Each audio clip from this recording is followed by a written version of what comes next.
নমস্কাৰ মই দুটা বিষয়ক লৈ আজি ফেসবুক লাইভ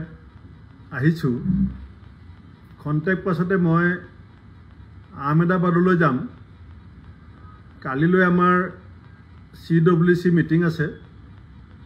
আৰু পৰহিলৈ AICC সেশন আছে এইবাৰ পঞ্চায়ত নিৰ্বাচনত আমি জিলা আৰু ব্লক কংগ্ৰেছ বিলাকক প্ৰাৰ্থিত্ব প্ৰদানৰ সম্পূৰ্ণ কৰ্তৃত্ব দিম বুলি যোৱা 2024 চনৰ ফেব্ৰুৱাৰী মাহতেই মই ঘোষণা কৰিছিলোঁ আৰু মই কথা দিয়া মতে এইবাৰ প্ৰাৰ্থিত্ব পঞ্চায়তত সম্পূৰ্ণ দায়িত্ব ব্লক কংগ্ৰেছ আৰু জিলা কংগ্ৰেছক আমি দিছোঁ কিন্তু এতিয়া মই কেইবাখনো জিলাৰ পৰা বিভিন্ন ধৰণৰ অভিযোগ পাই আছো আৰু মই সেইকাৰণে সকলোকে আহ্বান জনাইছো যে আমি যি সাৰ্কুলাৰ দিছো আমাৰ সাধাৰণ সম্পাদক বিপুল গগৈ ডাঙৰীয়াই মোৰ নামত যিবিলাক সাৰ্কুলাৰ পঠিয়াইছে সাৰ্কুলাৰ বহিভূতভাৱে যদি কোনোৱে কিবা সিদ্ধান্ত লয় তেতিয়াহ'লে আমি দিয়া ক্ষমতা আমি কৰ্তন কৰিবলৈ বাধ্য হ'ম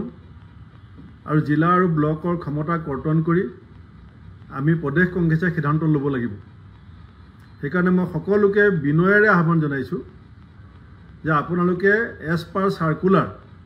প্ৰদেশ কংগ্ৰেছৰ নিৰ্দেশ আমি যি ধৰণে নীতিটো বনাই দিছো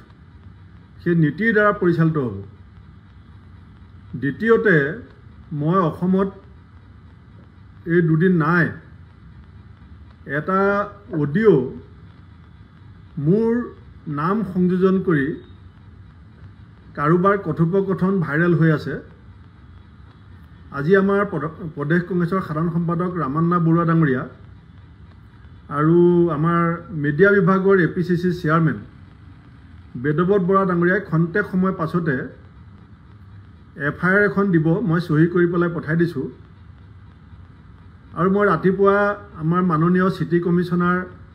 মহন্ত ডাঙৰীয়াৰ সৈতেও কথা পাতিছো যোনে এই কামত জড়িত মোৰ নামত দুগৰাকী ব্যক্তিৰ কথোপকথন দুইগৰাকী ব্যক্তিৰ ওপৰত পুলিচে যি ব্যৱস্থা ল'ব মই সম্পূৰ্ণ সহযোগ কৰিম আৰু এতিয়া AI যুগ আৰ্টিফিচিয়েল ইন্টেলিজেন্সৰ যুগ গতিকে এইটো সঁচানে মিছা মই নাজানো কিন্তু এই বিষয়বিলাকৰ লগত